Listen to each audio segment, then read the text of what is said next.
Okay, we're with my hero Beatrice, and I have no idea what I want to talk about. What's the most favorite date you've ever been on? My most famous dates I've Favorite dates, like D-A-T-E-S, like I'm dating someone? Yes. Oh my goodness gracious. Because I need to learn what it's like to be on a perfect date with a good woman. Yeah, well... And we'll assume you were that at one point. Yeah, at one point, I guess it would probably be on my senior prom. I got a new dress. I spent money on that new dress that you'd only wear once. Yeah. That was with the man that I married. So senior prom? My senior prom. So you married your high school? Well, he wasn't in high school. He was in college. Okay, and but you were in high school. I was in high school. I was a senior in high school. And the dance was at the Mission Inn, and that's a famous mission in Riverside. California, I think? Yeah, Riverside, California. And that's down south somewhere? That's down south, further south in Los Angeles. Well, I was born in Burbank, so I'm familiar with the area. So you know Riverside. Have you ever been to the Mission Inn? No. No.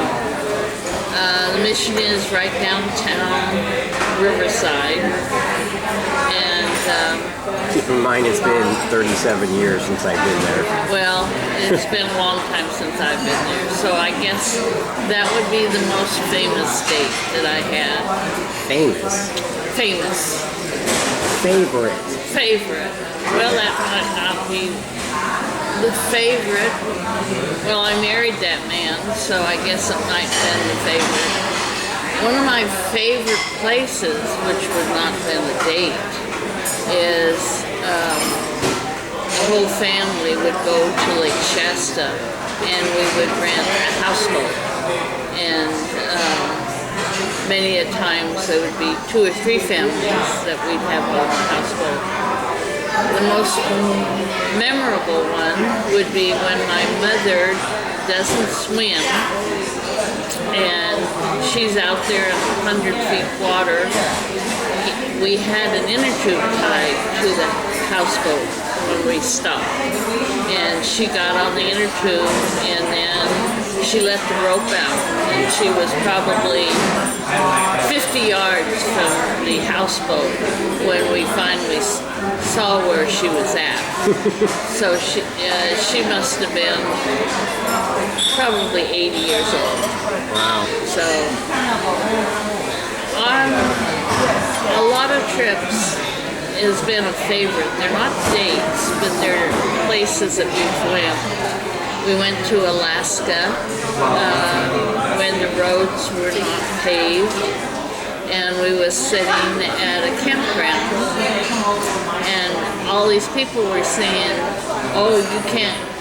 We slid down one hill, and we had to wait until the roads dried till we got up the hill. We went ahead and went. We didn't have any trouble. The only trouble we had was they was putting a lot of rock on the roads, and we had to go over the road that they had a pile of rocks, and they directed us over this pile of rocks, and we lost the pipe to our toilet in our sink underneath, so we had to get that fixed. But that was an excellent trip, and it was on my birthday, and I think we had birthday cake down on the end of the peninsula, and then I got up one morning and walked when all the boats were coming in and saw all the shrimp and all the lobster, everything they were bringing in. That was something I'll probably always remember. I just went to Hawaii and found out how expensive Hawaii is, so I'm glad to see lower prices here in Roseville. But anyway, I guess that is some of my favorite, but I can't say I have a favorite date. So nothing romantic in your life? Well, I married, had children, so I guess that was romantic. I didn't date much when I was in high school, so probably the only serious boyfriend I had was my husband. So I didn't date much when I was in high school. All right. So was the senior prom your first date with him? No. Okay. Yeah, I started dating him probably, my husband, I probably started dating him around Christmas time. And I really hate to admit that my girlfriend, or one of my friends, she wasn't Polk's girlfriend, that she was going with him. And he was a stepson of my stepmother. She was my third grade teacher when I was in school. So I knew the family. My mother babysit for his stepbrother. So I knew the family, but I didn't know him. He moved in with his stepmother and his real dad when he started college. So I met him and married him.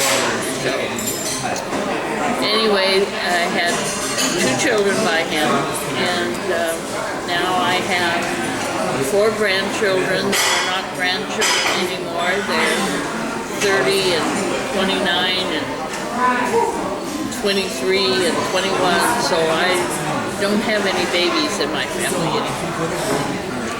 So I've had a good life. You know,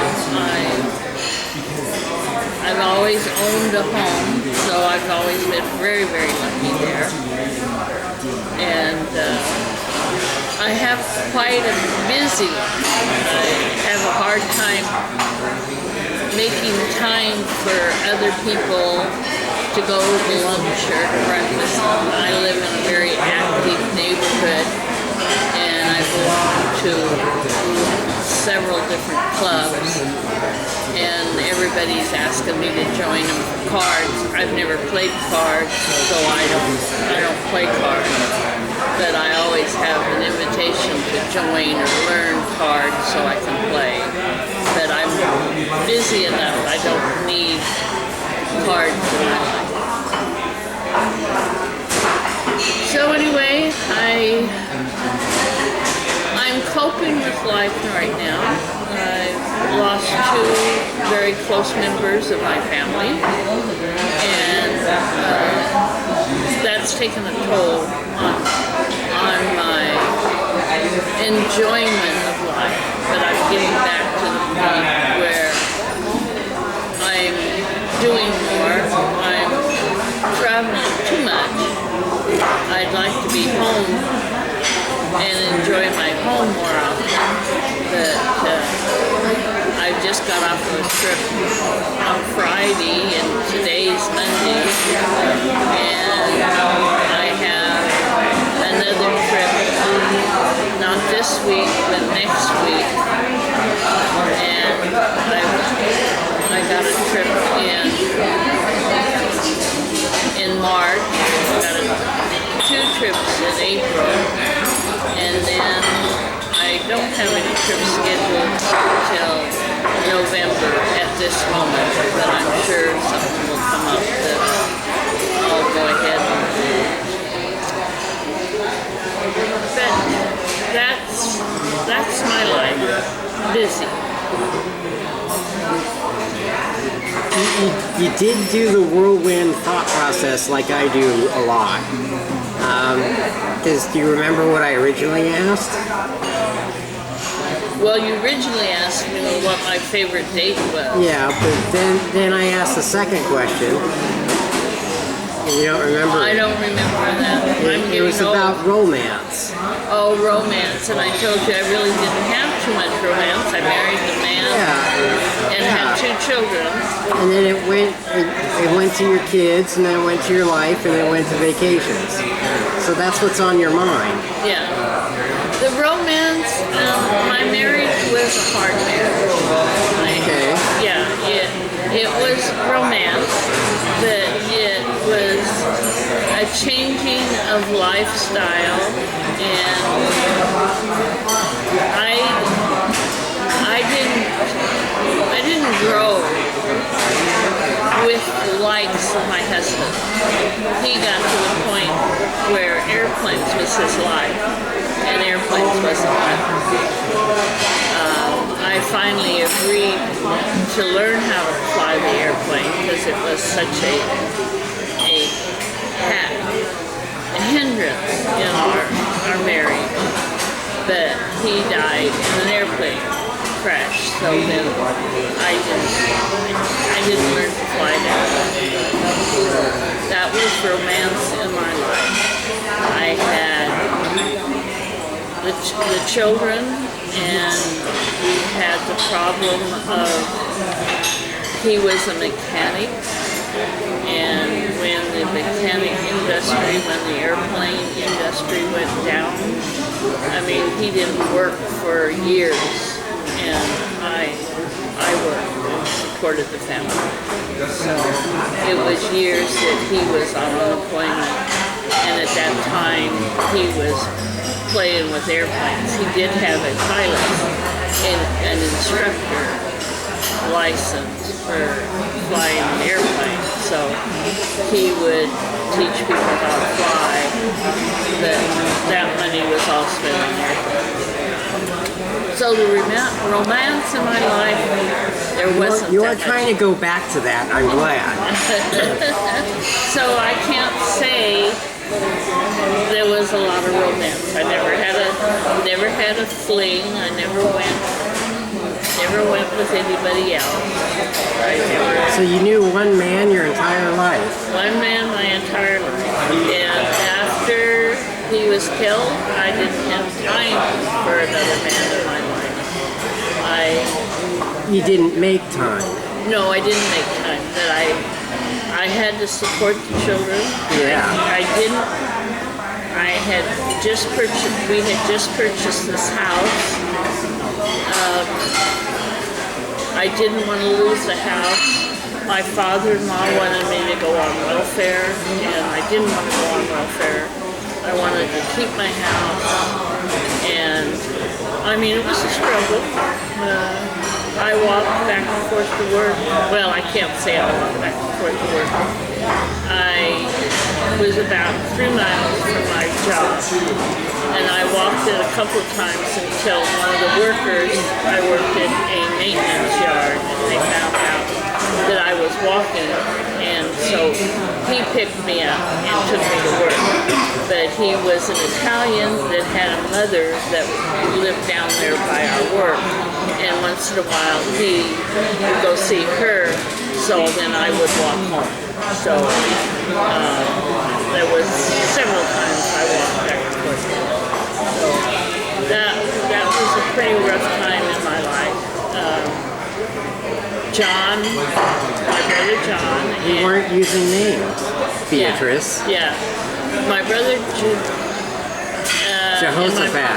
And my mother gave me a car because I was walking back and forth to work. So this ordeal with this car, my mother said that she had given the other son property to build a house, and so they give me this car.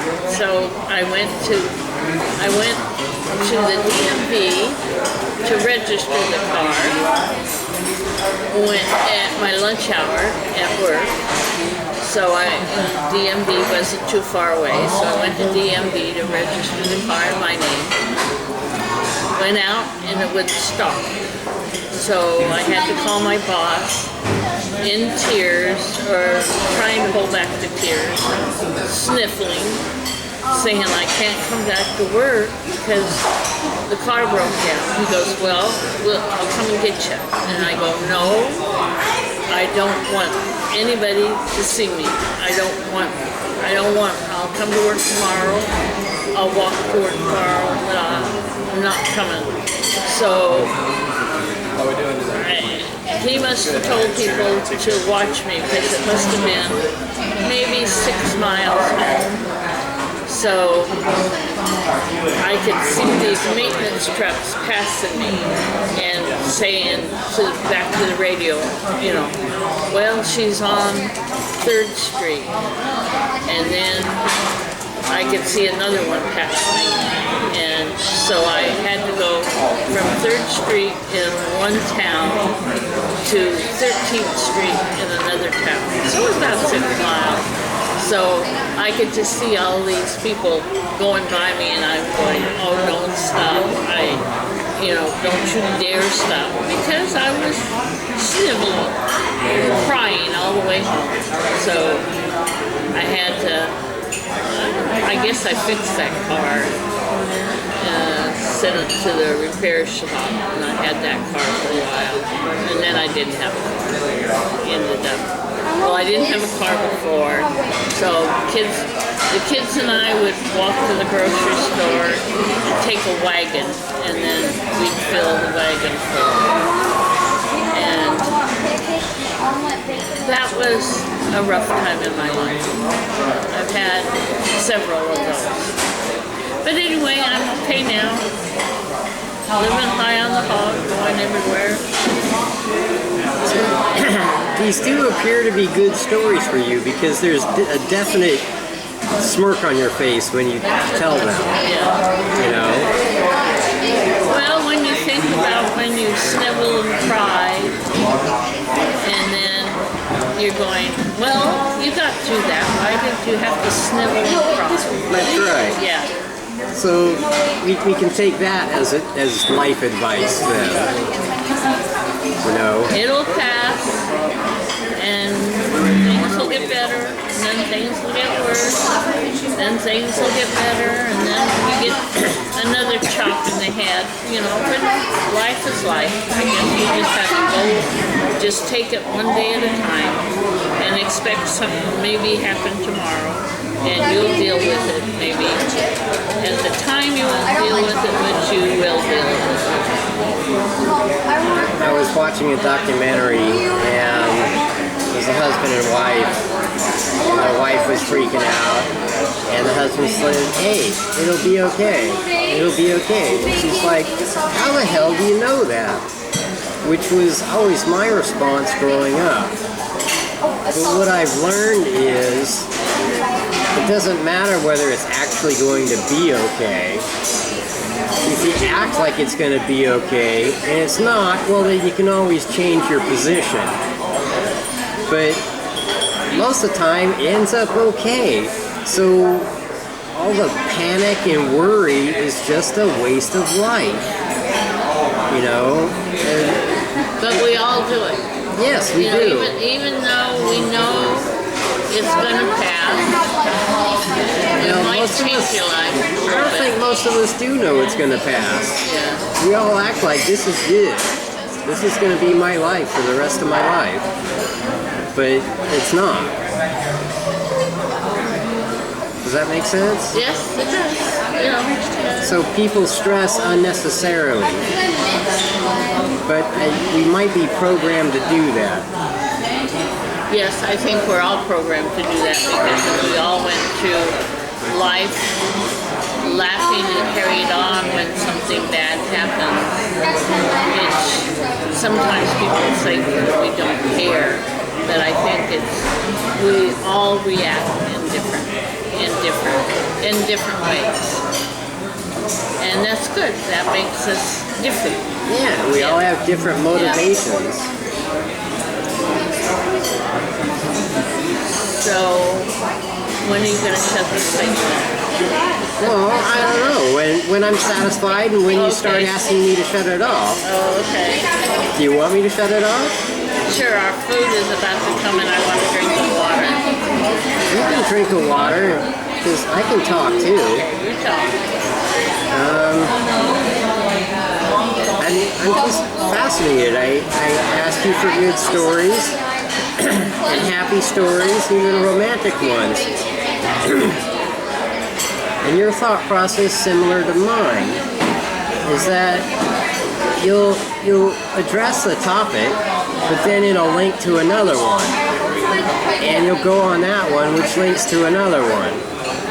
And you were able to catch it at one point and say, oh wait, that's not the original topic, and go back to it. I've done that too. So, are you aware that you do this? Yes, I'm aware that maybe I didn't say the right thing. Just like when I got home, I have a leak at my house on the skylight. So I called the gentleman, a handyman, and told him all about the problem. I did tell him who was calling, but I thought, when I didn't hear from him, I thought I didn't leave my telephone number. So then I had to call him back and say my name again and what the problem was, and said that I thought maybe I forgot my telephone number. So I do that, or I start to say something to somebody and then I go off on another subject because it links with it, but I didn't tell him what I really should have told him on the first sentence, or the first thought that I started with. So, if you notice this, you said you did, right? You noticed this wandering thought process. Does it concern you at all? Or do you think it's normal? Or how long have you noticed this? It does bother me because I'm getting older and I'm going, am I getting old and I'm getting forgetful of what I'm saying? That I don't. It does bother me once in a while, but most of the times it doesn't. I'm going, did you understand what I was saying? And if they say no, I go back and try to reinstate what I was supposed to be saying. But I do notice that, I was really worried about that handyman call because I got to get that fixed before it rains again. And, I don't know how busy he is. He might be calling me this morning and here I am out and about. Can you recall how long you've had these thought processes where they wander? Probably all my life. I don't know. Really? I don't know. Because noticing that with myself and noticing that with conversations with other people too. I'm wondering how long I've been doing that.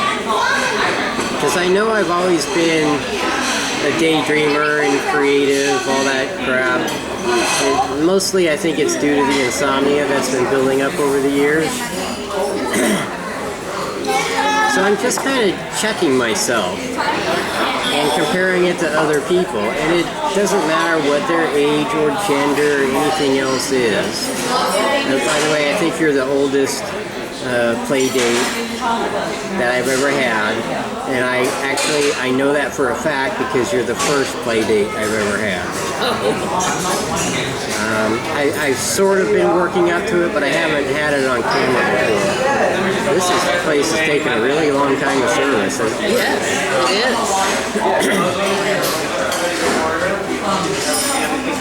Well, I wanted to keep the camera on as long as I could come up with interesting questions to talk about. And I haven't run out, but I'm so damn hungry that I want to shut the camera off and start eating. Yes, but our food is not here yet, so you can't eat yet. No, so we can't turn off the camera yet. How about that? So, the conversation I remember having, where I first noticed it was you, I'd asked you about how long does it take to get to my apartment. So I don't expect you to have eidetic memory about how you answer that question, but how would you answer that question now? About how long does it take to get to my apartment from your place? Depends on traffic. But it depends on traffic. It takes about 15 to 20 minutes. And the traffic will be really from my house, but as soon as you hit sunrise, then that's where the traffic is. So if you have to hit the lights 2 or 3 times from where I'm coming from, it takes longer. Now some days I can come and you hit the lights all green, and it takes a cool 14, whatever, 12 minutes. But if you hit every red light, it could take 25. And it depends on the traffic, that's all. So I don't know whether I answered the question, depends on how I come, which that might have been an answer that I might have said to you. Well, that depends on how I come.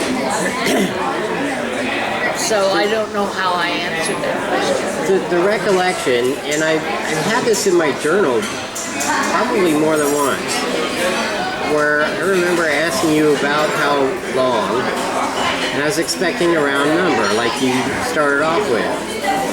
But today you continued on and had other things to add to it. The previous time, you kind of, it was almost like a time recording of your life. From the moment you decided you were ready to leave to go to my place, you started there and you said, well, I did this and got in the garage and got in the car and, you know, and then you got a call from your son. And since this was a time recording, the story about your conversation with your son filled up the space it took for you to drive down the streets, because that would have been slightly more boring. Or I don't want to say your conversation with your son was boring, that sounds rude, but it didn't have anything to do with how long it took to get to my place. And that's at the point where I interrupted you. I'm like, do you know what you're doing or saying? Or I forget how I put it, but I'm like, the way you were talking, it really was like a time recording of your life, and you were able to recite it exactly. And then I thought I asked,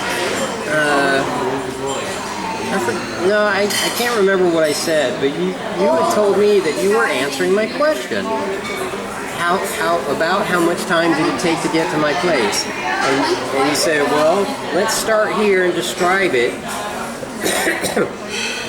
The greatest part is, including the conversation with your son, you had turned back because something else happened, you had to go somewhere else, and you took a different route. So there was no way I could possibly estimate the time based off the length you were telling the story.